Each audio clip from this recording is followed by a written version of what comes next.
शुरू करते हैं एमपी टेट के लिए प्रीवियस ईयर के 10 क्वेश्चन साइकोलॉजी सब्जेक्ट के। पहला क्वेश्चन है, वे माता पिता जो बच्चे को दंडित करने में विश्वास करते हैं, ये क्या दर्शाता है? ऑप्शन है असंबद्ध, भावनात्मक रूप से न जुड़ा हो परवरिश, अनुमोदक परवरिश, आधिकारिक परवरिश, अधिकारवादी परवरिश। राइट आंसर है अधिकारवादी परवरिश। वे माता पिता जो बच्चे को दंडित करने में विश्वास करते हैं, खलतान दर्शाता है। यानी कि माता पिता जो बच्चों से कोई काम कराना चाहते हैं और बच्चा उस काम को करने से इनकार करता है, तो बच्चे माता पिता क्या करते हैं, बच्चों को धमकाते हैं, पीटते हैं, एक थप्पड़ मार दिया, इस तरह के। तो इस तरह की परवरिश जो माँ बाप अपने बच्चों की करते हैं वो एक अधिकारवादी यानी कि परवरिश है। यानी जैसा वो चाहते हैं वो उसको ज़बरदस्ती पर बच्चों पर थोपना चाहते हैं, ये होगी अधिकारवादी परवरिश। अगला क्वेश्चन है, बच्चा किस उम्र में भाषा की समझ को दिखाना शुरू कर देता है? जन्म से ही, 3 महीने पर, 6 महीने पर या फिर 9 महीने पर? तो इसका राइट आंसर है 6 महीने पर। यानी बच्चा जो 6 महीने की उम्र में क्या करता है, बच्चा दादा मामा चाचा ऐसे शब्दों का जो इस्तेमाल करता है, यानी वो भाषा उसकी दिखनी शुरू हो जाती है, बच्चे की भाषा की समझ दिखनी बच्चे में शुरू हो जाती है 6 महीने की एज में, 6 महीने की उम्र में। अगला क्वेश्चन है, बच्चों में शब्द खोजने की समस्या का निदान खलतान होता है?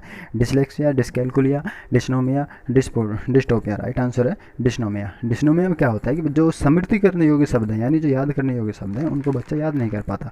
उदाहरण के लिए जैसे किसी राइटर का नाम है, कई राइटर के नाम ऐसे होते हैं उनको बच्चा अच्छे से बोल भी नहीं पाता, याद करने की तो दूर, तो वो उनको याद नहीं कर पाता। तो ये क्या है, ये डिस्नोमिया डिस्नोमिया बीमारी के कारण होता है। और भी बहुत सारी परिभाषाएं हैं, परिभाषाएं हमको जैसे एज इट इज याद करनी पड़ती हैं, तो उनको भी याद करने में प्रॉब्लम होती है डिस्नोमिया बीमारी के कारण। लेकिन इसमें व्यक्ति क्या प्रश्न में किसी वस्तु का विवरण देने में तो सक्षम होता है, यानी कोई शब्द अगर प्रश्न में डला हुआ है तो उसको अपनी भाषा में समझा देगा, लेकिन उस शब्द को एज इट इज याद करने में उसको प्रॉब्लम होती है डिस्नोमिया के कारण।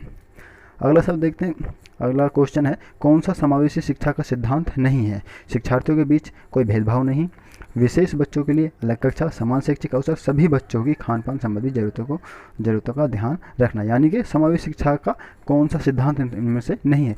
देखते हैं, शिक्षार्थियों के बीच कोई भेदभाव नहीं, ये तो ठीक है। समावेशी शिक्षा में तो किसी भी शिक्षार्थी के प्रति कोई भेदभाव नहीं होता, सबको समान समझ जाता है। अगला देखते हैं, विशेष बच्चों के लिए अलग कक्षा, ये राइट आंसर है, क्योंकि विशेष बच्चों के लिए अलग शिक्षा समावेश शिक्षा में नहीं दी जाती। उसमें सामान्य और विशेष सभी तरह के बच्चों को समान शिक्षा दी जाती है समावेशी शिक्षा में, समावेशी कक्षा में।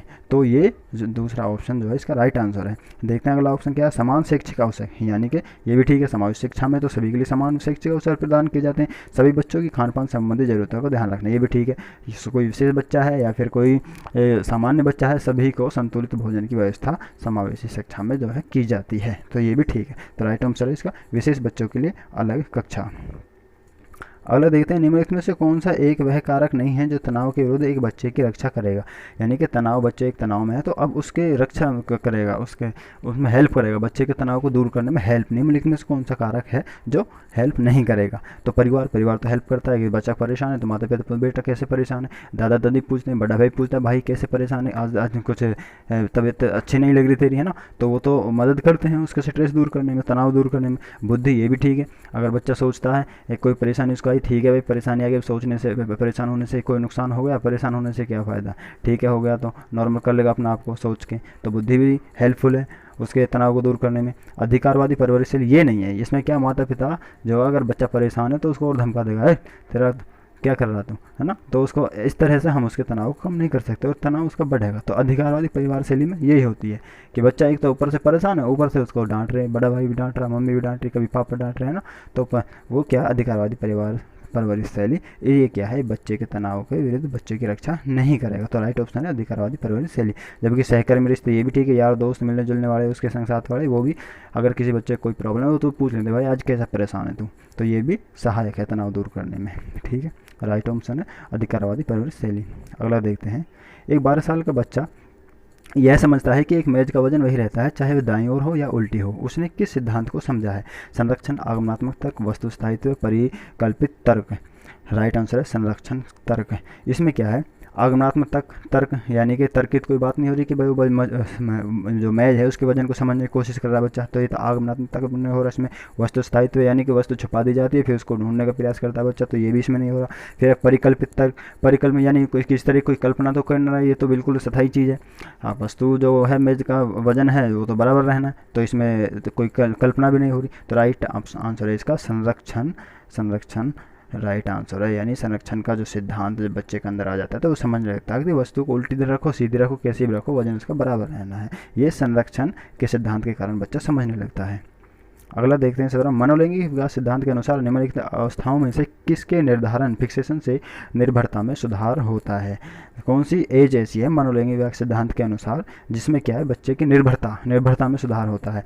गुदा, एनल, मौखिक, ओरल, सुषुप्ता, लेटेंसी, लैंगिक, फैलिक। तो मौखिक ओरल यानी शुरुआती बचपन की जो स्टेज होती है बच्चे की, उसमें क्या है निर्भरता में बच्चे की में सुधार होने लगता है। ठीक है, सबसे पहले वो केवल माँ पर निर्भर करता है, फिर धीरे धीरे उसकी निर्भरता डिवाइड होने लगती है। आगे देखते हैं, विकास हमेशा बच्चे की उम्र से मेल खाता है, ये खालिस्तान के सिद्धांत के कारण होता है। निरंतरता, एक समान पैटर्न, एकीकरण, व्यक्ति की भिन्नता है, राइट आंसर है एक समान पैटर्न। क्या है विकास लगातार चला, और बच्चे की उम्र भी जो है वो भी लगातार क्या है बढ़ रही है, तो दोनों क्या पैरेलल चल रहे हैं, तो एक समान पैटर्न पर सिद्धांत पर दोनों कार्य करते हैं, विकास भी और बच्चे की उम्र भी। निरंतरता तो इनमें नहीं होती क्योंकि विकास कभी अधिक होता फिर कम हो जाता फिर अधिक होता, तो ये निरंतर विकास नहीं चलता, कम ज़्यादा होता रहता। तो एक समान पैटर्न पे एज भी और विकास भी दोनों ये कार्य करते हैं। अगला देखते हैं, प्राथमिक विद्यालय के बच्चों में समस्या निवारण कौशल में सुधार करने का सबसे अच्छा तरीका क्या है। सबसे अच्छा तरीका बताना है, तरीके तो ये सारे ही हैं समस्या के निवारण कौशल में सुधार करने के लिए, यानी कि बच्चे को अगर कोई समस्या आ रही है तो उसमें बच्चों में ऐसे कौशल हम पैदा करें कि वो समस्या का समाधान कर लें। बच्चों के लिए ऐसे कौशल पैदा करना बच्चों के अंदर, यानी कि वो समस्या का जो अपना समाधान कर सकें।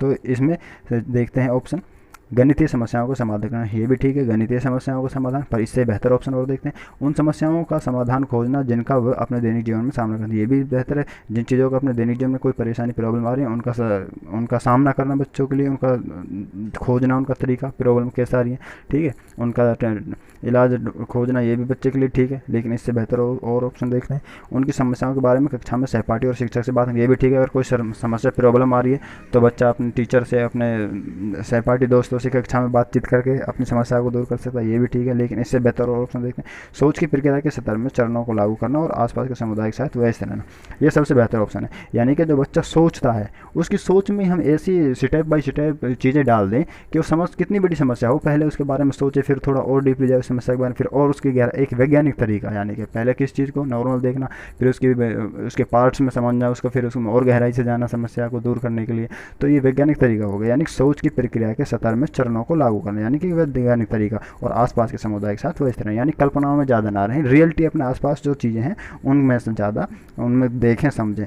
तो ये बिल्कुल सबसे बेहतर तरीका है उनके कौशल में सुधार करने का, समस्याओं को दूर करने के कौशल में सुधार करने का सबसे बेहतर तरीका। लास्ट अगला क्वेश्चन देखते हैं, खालिस्तान का मानना था कि व्यक्तित्व चरणों की एक श्रृंखला के माध्यम से विकसित होता है और बचपन के प्रभाव लंबे समय तक चलते रहते हैं। ये किसने कहा, अल्बर्ट बंडूरा, जीन पियाजे, सिगमंड फ्राइड, लिव वाइगोत्स्की।